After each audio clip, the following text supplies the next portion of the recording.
nas suas Bíblias em Atos capítulo 16, versículos 1 a 6.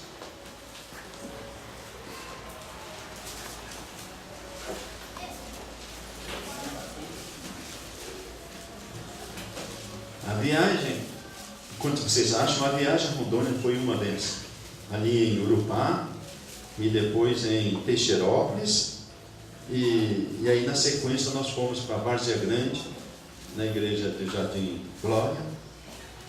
Foi um tempo precioso mesmo. Fazia tempo que eu não tinha tido tantas oportunidades e vendo a manifestação do Senhor claramente.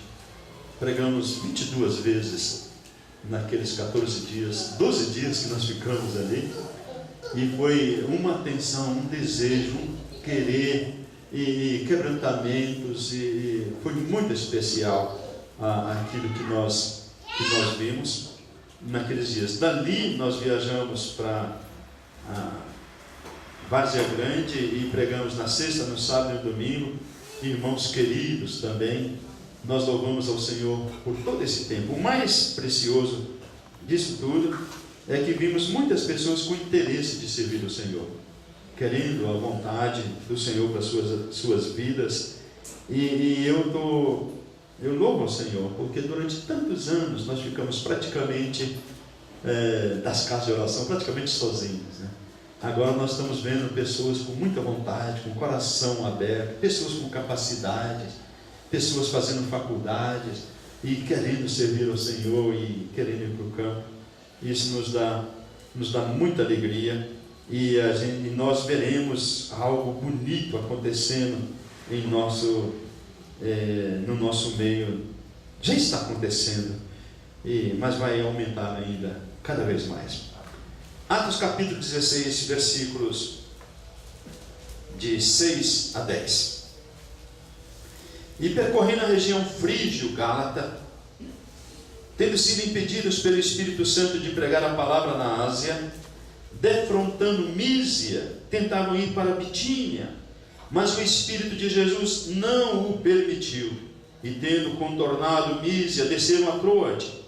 À noite sobreveio a Paulo uma visão, na qual um varão macedônio estava em pé e lhe rogava, dizendo: passa a Macedônia e ajuda-nos.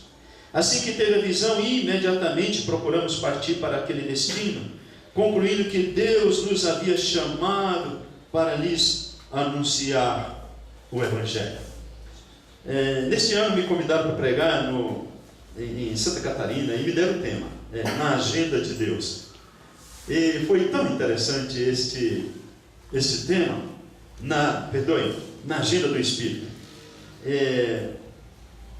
na agenda do Espírito Santo. E eles queriam ouvir sobre isso, e não há livro melhor ou que mais fala sobre isso do que o livro de Atos. Então o livro de Atos nos traz, aliás, Atos tem que ser não dos apóstolos, mas sim do Espírito Santo, porque é um registro do que o Senhor tem feito.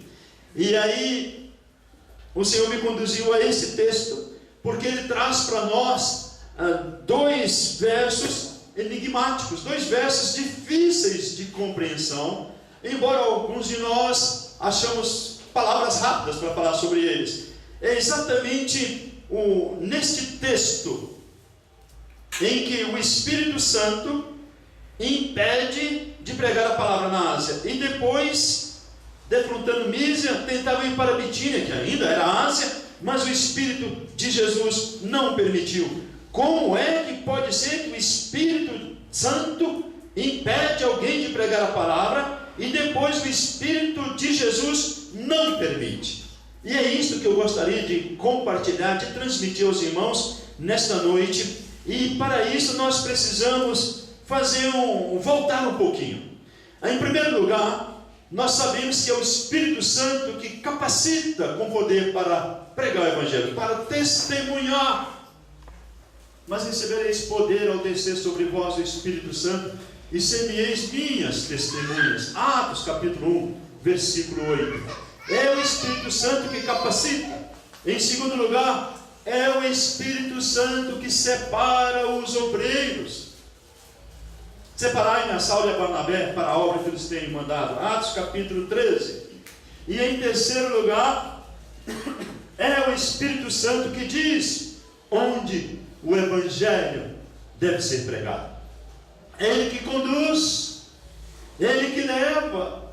E quantas vezes nós estamos em algum lugar e sentimos vontade de visitar uma pessoa aqui e outra ali, e passamos por tantas com as quais não falamos, mas vamos àquelas que a gente quer, e aquela pessoa diz: eu estava esperando, ou eu orava por isto, hoje eu não saí, algo aconteceu que eu fiquei em casa, e você vê claramente que foi o Espírito Santo que preparou para que você fosse para lá, que fosse levado para lá. Agora olha bem, prestem atenção, no versículo 36 do capítulo 15, nós temos uma referência interessantíssima que devemos prestar atenção. Capítulo 15, volte aí uma página. Ele diz, versículo 36, alguns dias depois, disse Paulo a Barnabé, era a equipe, Paulo e Barnabé e João Marcos: voltemos agora para visitar os irmãos por todas as cidades nas quais anunciamos a palavra do Senhor, para ver como passam. Paulo queria fazer isso, era a sua segunda viagem missionária, e eles iriam pelas igrejas aonde eles haviam plantado trabalho, onde o trabalho havia nascido e estava crescendo. E Paulo diz: nós veremos como é que eles passam. Irmãos, observem bem, um desejo genuíno, ver as igrejas, como elas estão, como estão vivendo. E depois no versículo 41, saltamos alguns versos aí que falam da divisão que teve aquela equipe, mas vamos no versículo 41, porque esse é o nosso assunto. No versículo 41 diz que ele passou pela Síria e Cilícia, confirmando as igrejas. Observaram bem o segundo motivo? O primeiro é para ver como as igrejas estão. O segundo motivo, confirmando as igrejas. E como este trabalho é tremendamente necessário. E Paulo queria fazer isso, passar pelas igrejas, confirmando-as, estruturando-as, como ele fala em outro lugar, reparando as deficiências da vossa fé, ou em outro, animando os irmãos. E observe agora o versículo 5 do capítulo 6. Ele fez essas viagens, ele chegou a Derbe, chegou a Listra, e aí no versículo 5 do capítulo 16, assim as igrejas eram fortalecidas na fé, e dia a dia aumentavam em número. Então nós vemos 4 ações. Paulo estava vendo como as igrejas estavam, ele confirmava as igrejas, ele fortalecia na fé, e elas aumentavam em número. Então Paulo tinha uma missão simplesmente, eu diria assim, abençoada, necessária, e que ele estava com desejo ardente de fazer. E ele disse: então vamos para lá. E eles estavam indo para lá, para a Ásia. Lembra das 7 cartas à Ásia? Lembra das igrejas formadas na Ásia? Sim, até então Paulo só tinha ido por esta região, e agora era a sua segunda viagem. Prestem bem atenção nisso. A primeira viagem aconteceu o quê? A plantação das igrejas. A segunda viagem era para quê? Para ver como estavam, para confirmá-las, para aumentá-las na fé, e logicamente elas cresceriam. Era a segunda viagem somente. Ele não havia feito outras. Esta era a segunda viagem. Mas naquela hora, Paulo foi impedido pelo Espírito Santo de fazer aquela viagem.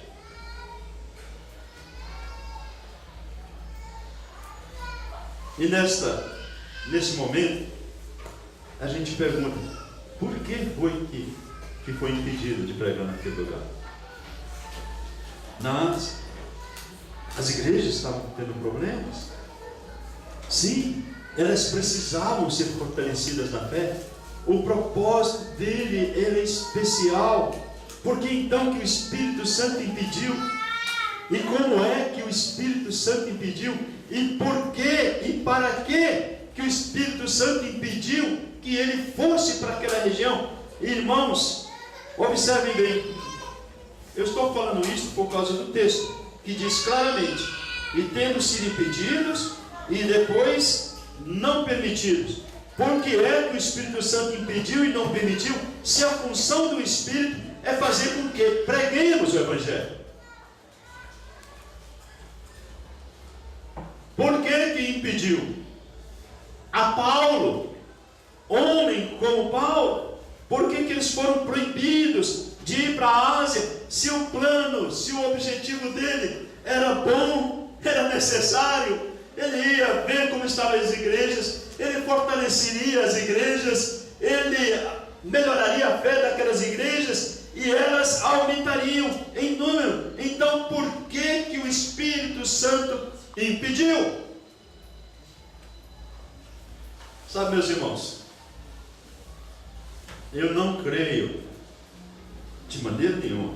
Pelo contrário, o Espírito Santo, ele não nos impede de pregar. Ele não nos proíbe de pregar. O Espírito Santo nos dirige aonde devemos pregar. Então, neste texto, a única coisa que acontece aqui é que o Senhor estava mostrando para Paulo como é que nós, crentes, como eles deveriam fazer e, logicamente, como nós também devemos fazer. Por que o Senhor impediu que ele fosse para aquele lugar? Para a Ásia, onde tinha aquelas igrejas? Amados irmãos, é porque o Senhor queria que ele fosse pregar o Evangelho aonde nunca havia antes sido anunciado. Porque naqueles lugares o Evangelho já tinha sido pregado. E isso é muito forte, amados. Isso é correção de número, de rumo. Isso é redirecionamento. Quando Paulo quis ir para Mísia e depois para Bitínia, e o Senhor não permitiu, aí ele foi para Troade. E quando estava em Troade, essa cidade é a última cidade, a única vez que é mencionado no Novo Testamento. Troade ficava entre a Ásia e o Ocidente. E naquele lugar, de noite, Paulo teve uma visão. E essa visão é muito clara para mim. À noite sobreveio a Paulo uma visão na qual um varão macedônio estava em pé e lhe rogava, dizendo: passa a Macedônia e ajuda-nos. Observem bem, Atos não estava escrito ainda, estava sendo escrito. As outras cartas ainda não haviam sido escritas. Então Paulo teve uma visão muito clara naquele dia. Hoje nós temos claramente as Escrituras, a palavra do Senhor, e esta mesma direção está para nós, sem necessidade dessas visões mirabolantes. E ela só apareceu nesse momento tão especial, tão forte, porque Paulo ainda não tinha as Sagradas Escrituras. Ora, se o Senhor quiser falar, meus queridos irmãos, Abraão diz, aquele rico, ele falou assim: manda que Lázaro ressuscite, venha até nós, e molha o dedo. Aí Abraão disse: tem a Moisés e os profetas, ouça-nos. Falou: não, Senhor, se ele ressuscitar, eles vão crer. Aí a resposta é mais contundente: se não ouvem a Moisés e aos profetas, tampouco crerão, mesmo que um morto ressuscite. Aqui tem a palavra do Senhor. Se nós não cremos na palavra do Senhor, pode aparecer até uma ressurreição que nós não creremos. Se nós não observamos o que a palavra de Deus diz, não há mais nada para ser feito. E o Senhor diz: eu não vos julgarei, a minha palavra vos julgará. É a palavra do Senhor poderosa, e é o que está escrito, que diz para nós o que deve ser feito e o que não deve ser feito, como agir e em como não agir. A palavra do Senhor é poderosa. Mas naquela noite, Paulo teve uma visão. Esta visão, eu pensava tanto nesse texto hoje. À noite sobreveio a Paulo uma visão na qual um varão macedônio estava em pé e lhe rogava, dizendo: passa Macedônia e ajuda-nos. Observe o clamor: ajuda-nos, passa e ajuda-nos. Observe o desespero desta alma. Observem que ele fala especificamente a Paulo, como gritando: passa aqui e ajuda-nos. Este ajuda-nos, ele traz em si, no seu bojo, no seu conteúdo, todo o desespero de uma alma. É dizer: não sabemos o que fazemos, o que vai acontecer conosco. Olha, alguém tem que dizer para nós o que devemos fazer. Como acontece logo quando eles vão para Macedônia e encontram o carcereiro de Filipos. Aquele homem dá um grito: que devo fazer para ser salvo? Era este o clamor dele: ajuda-nos. O clamor é esse: o que devo fazer para ser salvo? E o desespero daquele homem está expresso nesta frase: ajuda-nos. Ajuda-nos. E não é isto que nós escutamos hoje? As pessoas em tantos lugares diferentes, não importa a posição social, não importa a sua capacidade intelectual, eles gritam: ajuda-nos. Ajuda-nos. Eu nunca esqueço que eu li há muitos anos atrás, um dos secretários da ONU, ele, num período de muitas guerras, ele disse: nós precisamos de ajuda. E no desespero maior ele disse: não importa se é Deus ou o diabo, mas nós precisamos de ajuda. E as pessoas caminham desesperadas nessa manhã. Quantas pessoas? Nós ouvimos notícia ontem, eu e minha esposa viajando com o rádio ligado, e nós ouvimos que no Brasil, por ano, mais de 7.000 pessoas suicidam-se. Você sabe o que é 7.000 pessoas? Suicidam-se. Isto claramente mostrado que foi um suicídio. Sem contar aqueles que ingerem bebidas para esquecer, aqueles que se drogam, aqueles que se prostituem, aqueles que saem desesperados pelas ruas, procurando socorro, pedindo ajuda, sem saber aonde encontrar. E quando você encontra um drogado, quando ele ingere a droga, quando ele bebe, em outras palavras, aquilo é um grito de socorro. Ele está dizendo: ajuda-me, ajuda-me. Sabe, meus irmãos, o que me impressiona é que nós fazemos ouvidos surdos. Nós não escutamos o clamor das pessoas. Nós não escutamos os gritos surdos, os desesperos das almas. E quando um ou outro caso nos impacta um pouco mais, a gente fica simplesmente abalado. Mas se nós pararmos para escutar, nós ouviremos e veremos os desesperos das pessoas.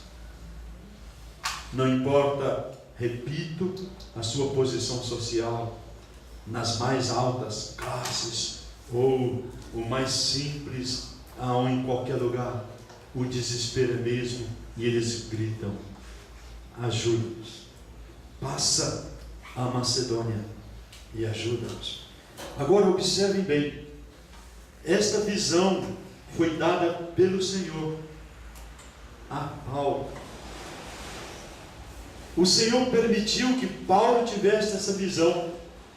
E o Senhor fez com que na mente de Paulo, como um filme, passasse, aquele varão aparecesse e ele ouvisse a voz, de tal forma que ele percebeu, que Paulo sentiu. E no versículo 10 é muito claro quando ele diz: assim que teve a visão, imediatamente procuramos partir para aquele destino, concluindo que Deus nos havia chamado. Deus nos havia chamado para lhes anunciar o Evangelho. Deus deu a Paulo aquela visão. Quando aquele homem desesperado grita: passa a Macedônia e ajuda-nos, eu posso perceber que o Senhor do universo também sentiu o peso daquela situação e impregnou ou gravou nas mentes de Paulo esta visão. O Senhor também sentiu. O Senhor não foi indiferente. E o Senhor fez o que podia fazer naquele momento de uma maneira fantástica, dando uma visão. Hoje passamos o vídeo dessa visitinha aos Gavião. Eu tenho outros vídeos aqui muito lindos, já passei para os irmãos em outras oportunidades. Mas o que eu quero dizer para os irmãos, que o clamor desta alma é o mesmo clamor do nosso Deus. Só que o nosso Deus já tem a solução, e Ele precisa tão somente do instrumento. Como minha esposa disse hoje lá em Taguatinga, e nós vínhamos viajando para cá, e ela estava lendo um livro muito especial de passagens missionárias, e ela dizia que o missionário, o Senhor Jesus é o remédio, e o missionário é a colher que leva o remédio. Nós somos tão somente instrumentos, só instrumentos. O remédio é o Senhor Jesus, quem salva é o Senhor Jesus, quem toca no coração é o Senhor Jesus. Nós somos só o instrumento, só o instrumento. A obra toda é do Senhor, nós somos só o instrumento, uma ferramenta. Mas ao mesmo tempo, sem esta ferramenta, o remédio não chega. Ao mesmo tempo que somos só uma ferramenta, nós somos indispensáveis. Porque o remédio não chegará àquela pessoa sem a colher. Ah, minha irmã, quando eu olho para ti, serás um instrumento, mas ao mesmo tempo indispensável. Sem você não chegará o remédio. E o nosso Deus sabe disso e dá a visão a Paulo. Porque o nosso Deus bem poderia fazer de qualquer outra maneira, mas Ele não faz. Ele precisa de homens e de mulheres. Ele, na sua soberania, quer usar você, a nós, na nossa fraqueza, na nossa debilidade, na nossa incompreensão, na nossa pouca percepção dEle. Mas Ele quer nos usar. Como diz Pedro, se é que já experimentaste que Ele é bom, aí nós vamos falar para os outros: olha, Ele é o Senhor. Esta visão desse varão macedônio, ela tem o peso da alma que clama, mas também tem do Deus que quer que as pessoas sejam salvas. Ele não quer que ninguém se perca. Lembro-me de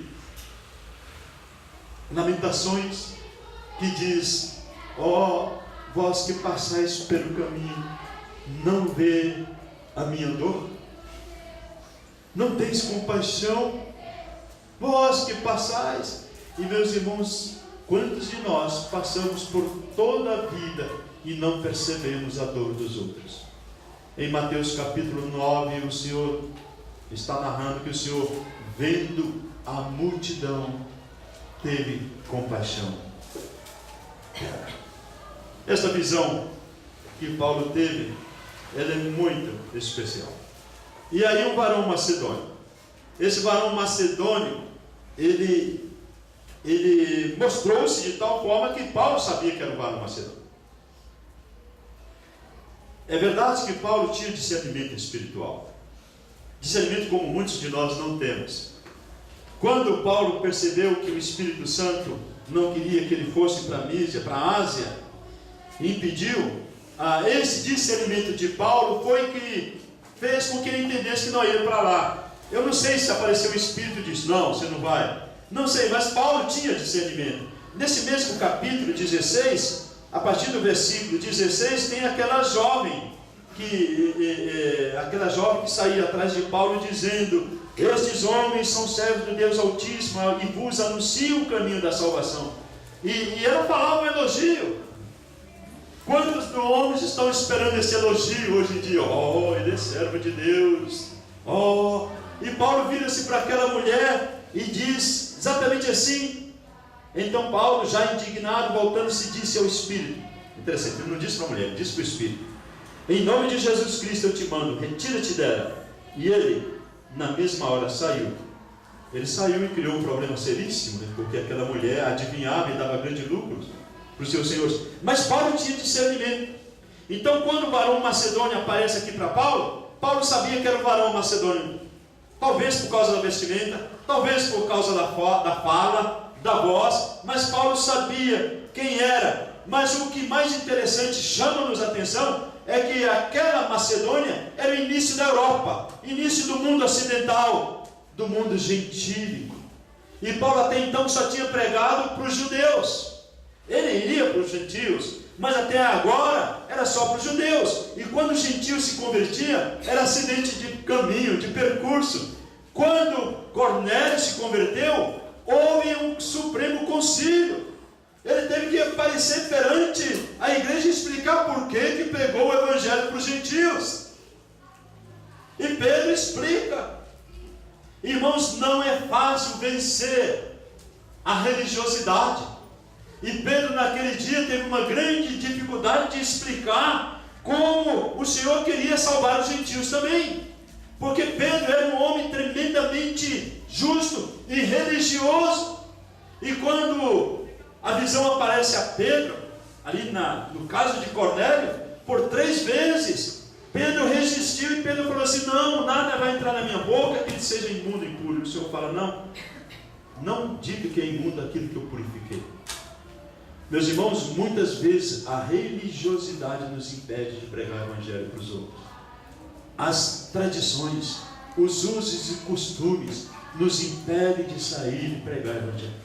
Aquele varão aparece para Paulo e Paulo vai pregar, decidir pregar em Macedônia. Era o evangelho chegando aos gentios. Vamos, eu preciso andar um pouquinho mais rápido.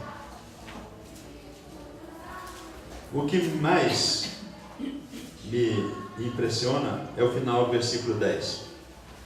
Assim que Paulo teve a visão, diz: imediatamente procuramos partir para aquele destino. Imediatamente. Em Atos capítulo 4, quando o Senhor chama aqueles homens que estavam andando na beira da praia, o Senhor diz: vinde após mim e eu vos farei pescadores de homens. Sabe qual é a palavra que aparece em seguida? Ele diz: imediatamente, deixando as redes, o seguiram. Aqui nesse texto, assim que teve a visão, imediatamente. Irmãos, esta palavra é muito séria para nós. Porque se você tem a visão de Deus, se você tem a orientação do Senhor, e você não a faz imediatamente, pode ter certeza que você não fará depois. Se não houver uma disposição de fazê-la, quando o Senhor falou ao teu coração, outras coisas virão e você não fará depois. Isto acontece dentro da lógica do Evangelho. Você não fará depois. Por isso, assim que teve a visão, imediatamente procuramos partir para aquele destino. Sim, para aquele local. E meus irmãos, observem bem que havia aqui uma quebra de paradigmas muito forte, que Paulo estava estabelecendo, que era visitar as igrejas, que era ver como elas estavam, fortalecer os crentes, aumentar a fé. Irmãos, tudo lindo, tudo especial, e o Senhor não deixou ir para aquele lugar, e o mandou ir para onde o evangelho nunca havia sido anunciado. Isso é forte. Quantos irmãos já falaram aqui para nós? Falaram para mim: o Gessi está de prova. Por que você vai lá para o meio dos índios? Por que você não fica aqui e trabalha com a gente? Aqui tem muita necessidade. Você vê como nós estamos pequenos, falta professores, sabe? Aqui tem tanta necessidade de ensino. Fica aqui. Porque nós convencionamos na nossa mente que isso tem que acontecer. Mas Paulo, desde o começo, na sua segunda viagem missionária, A primeira, as igrejas foram estabelecidas. Na segunda, o Senhor já mostrou: você não vai visitar os lugares onde já tem igreja estabelecida. Agora eu estou falando com minhas palavras. Você vai anunciar onde o evangelho nunca foi anunciado. Por que eu falo isso? Por causa de Romanos capítulo 15. Porque eu creio que esse texto é exatamente está ligado com Romanos capítulo 15. E Paulo diz: esforçando-me deste modo para anunciar o evangelho aonde Cristo jamais fora anunciado. Então eu quero tirar 4 lições daqui e eu termino a minha mensagem. Primeira delas: assim que teve a visão, meus irmãos,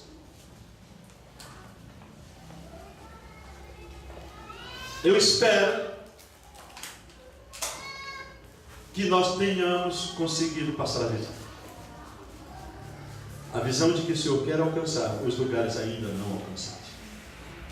Meus irmãos, precisamos crescer localmente? Evidentemente. Há muito trabalho a ser feito? Sim. Quem os fará? Aqueles que Deus quer que fiquem. Eles farão esse trabalho. Mas há para a igreja um ministério muito especial de alcançar os lugares não alcançados. E o Senhor tem separado homens e mulheres com este objetivo muito claro. Então, primeiro ponto é ter a visão. Segundo, imediatamente procuramos partir para aquele destino. É tomarmos atitudes palpáveis, mensuráveis, de alcançar os lugares não alcançados. Eu fiquei tão feliz ali em Várzea Grande, e quando terminou o nosso trabalho, um irmão me fala assim: irmão Eduardo, me dá nomes de lugares onde não tem o evangelho pregado, porque a nossa igreja vai orar por eles, porque nós vamos trabalhar. Oh, como isso foi precioso! Eles entenderam e fizeram o segundo ponto. Imediatamente procuramos partir para aquele destino. Terceiro ponto, muito especial, é que nesse versículo 10, aparece a palavra procuramos partir na primeira pessoa do plural. Porque até o versículo 9, a narração era sempre eles, era na segunda pessoa do plural, eles, aqueles, Paulo e Silas. Lucas está narrando, mas nunca até agora tinha se incluído no texto. Agora é a primeira vez que ele se inclui no texto. E ele se inclui dizendo o seguinte: assim que teve a visão, ele, está na segunda pessoa, ele teve a visão, nós procuramos partir. Houve uma possessão, ele tomou posse desta mensagem dizendo: isso é nosso. E eles formaram uma equipe. Nós procuramos partir. Não foi Paulo, nós procuramos partir. Ajuntaram-se a Paulo, formaram uma equipe com Paulo e saíram para aquele lugar, sem questionar, sem perguntar, sem discutir. Eles formaram uma equipe e falaram: nós vamos para aquele local. Eles partiram em obediência, querendo fazer o que o Senhor tinha para ser feito naquele lugar. Isto nós temos que fazer da mesma maneira. Nos ajuntarmos e falar: nós vamos juntos. Nós vamos juntos. Vamos em oração, vamos com pessoas, vamos com ofertas. Nós vamos juntos até que todo confim da terra ouça a palavra. E em quarto lugar, e último, concluindo que Deus nos havia chamado para lhes anunciar o evangelho. Quem é que está fazendo essa obra? É o Senhor. Quem é que quer que isso aconteça? É o Senhor. Quem é que fez que tudo isso acontecesse na agenda do Espírito? O Senhor. Irmãos, o Senhor não quer que nenhum se perca, mas que todos venham ao conhecimento da palavra. E eu queria dizer aqui para os irmãos algo bem especial. Eu recebi um relatório antes de ontem de uma viagem que alguns dos nossos irmãos fizeram para Myanmar. É um país que fica entre a China e a Tailândia, fronteira com a Tailândia, antiga Birmânia. É um lugar fechadíssimo o evangelho. Quem entrava ali não era permitido entrar, e o pessoal era morto. Foi aonde Adoniran Judson trabalhou durante muitos anos. História linda de Adoniran Júnior. E eu tenho inclusive esse vídeo, muito bonito, dessa visita lá. E o mais surpreendente é que os irmãos que foram visitar, eram 3 irmãos, e ele tinha pessoas chaves ali em Mianmar para visitar. E eles visitaram um irmão chamado Cap, K-A-P, eu estou falando K, porque é o nome daquele irmão, eu não sei como é que é a pronúncia dele, não é birmanês o nome dele. Aquele irmão é das casas de oração, é um da Birmânia das casas de oração, e ele tem lá na Birmânia, lá em Mianmar, lugar fechado para o Evangelho, ele tem uma escola cristã, um instituto bíblico, e entre os alunos ele tem 27 alunos de regiões diferentes. Perdoe, ele tem alunos de 27 regiões diferentes, 27 línguas diferentes, e estão sendo ali preparados para pregar o Evangelho, preparados para ir para todos os lugares. Diz que ele é um dos presbíteros mais influentes em Mianmar. Se tem orgulho santo, eu tive. Lá naqueles confins do mundo, alguém das casas de oração treinando outras pessoas numa escola bíblica. E aí você fala, não, eu vou trabalhar em tal lugar. Tem uma igreja, já tem irmãos ali. Em Mianmar, você pode imaginar? Na Tailândia, tantos irmãos. Na China, já temos irmãos. Aí você fala assim, então o Evangelho chegou em todos os lugares, alcançou outros lugares. E aqui que está o detalhe, irmãos. Os grupos minoritários, os povos indígenas, os grupos pequenos são os únicos povos que ainda não ouviram o Evangelho. E nós estamos pensando em ir pregar o Evangelho nas capitais. Eu vou para a África. Para onde você vai, irmão? Eu vou para Maputo. Você vai para Maputo? Igual uma irmã falou assim, aqui de Brasília, olha, eu vou para as Filipinas pregar o Evangelho. Aí ela foi para lá. Ela chegou lá e escreveu uma carta para a sua igreja aqui de Brasília. Olha, eu estou aqui nas Filipinas, não fala a língua do povo. Ela pensou que nas Filipinas falava português. Ela foi sem nenhum preparo. Ela falou, eu estou sozinha, abandonada aqui. E aí o pessoal começou a conversar com ela. Ela estava do lado de uma das maiores igrejas evangélicas da Ásia, 20 mil membros, em Manila. Os filipinos estão mandando missionários para muitos lugares. Aí você fala, então para que eu vou para as Filipinas? Aí está o detalhe. Nós temos um equívoco na nossa mente muito grande, de que nesses lugares, olha, eu vou trabalhar em Timor-Leste, não tem igreja lá. Se você for para a capital, você vai encontrar igrejas, e boas igrejas, em quase todos esses países, com exceção dos países de portas fechadas. Mas mesmo assim se permite que os estrangeiros se reúnem. Então aonde é que estão os povos não alcançados? Os povos não alcançados são exatamente esses povos que a Ana Paula quer alcançar, que os outros querem alcançar, os povos indígenas do Brasil, os povos indígenas na América Latina e os grupos minoritários na Ásia, na África, nesses lugares. Esses povos têm que ser alvo do nosso esforço missionário. E se Paulo estivesse hoje aqui, ele diria exatamente essas palavras, e o Espírito Santo falaria, não, você não vai para lá, você vai para esses lugares aonde o Evangelho ainda não foi anunciado. Isto deve ser o nosso propósito. Sabe, meus irmãos, as estatísticas dizem que 90% do esforço missionário é concentrado exatamente aonde já tem igrejas.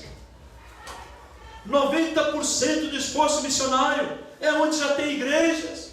E 10% do esforço missionário sobra para os povos ainda não alcançados. E são 1000 aproximadamente, mais exatos, não dá para esquecer porque o número é bem forte para nós. 1964,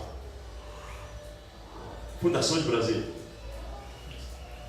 1964 línguas ainda não tem o Evangelho de nosso Senhor Jesus. Perdoe, um versículo sequer traduzido da palavra de Deus. Um versículo sequer. Este deve ser o nosso esforço. Esse deve ser o nosso projeto missionário. Esta deve ser a visão. Meus irmãos, nós não precisamos de um índio aparecer para nós hoje aqui. Nós temos a palavra de Deus dizendo: ide por todo mundo e pregar o evangelho a toda criatura. É questão de obediência. Meu filho caçula me escreveu esses dias dizendo: pai, eu fui visitar uma igreja aqui em São Paulo e de repente escutei o pessoal falando lá, e ele disse que era executivo de missões. Aí ele falou assim: pai, antigamente missões era questão de obediência, hoje é questão de marketing. Eu falei para ele: não, filho, hoje ainda é questão de obediência. Que o Senhor abençoe a sua palavra ao nosso coração, e que esta visão, que esta mensagem faça-nos pensar em alcançar os lugares onde o evangelho nunca foi alcançado. Que Deus abençoe ricamente. Muito obrigado pela oportunidade que os irmãos nos concederam.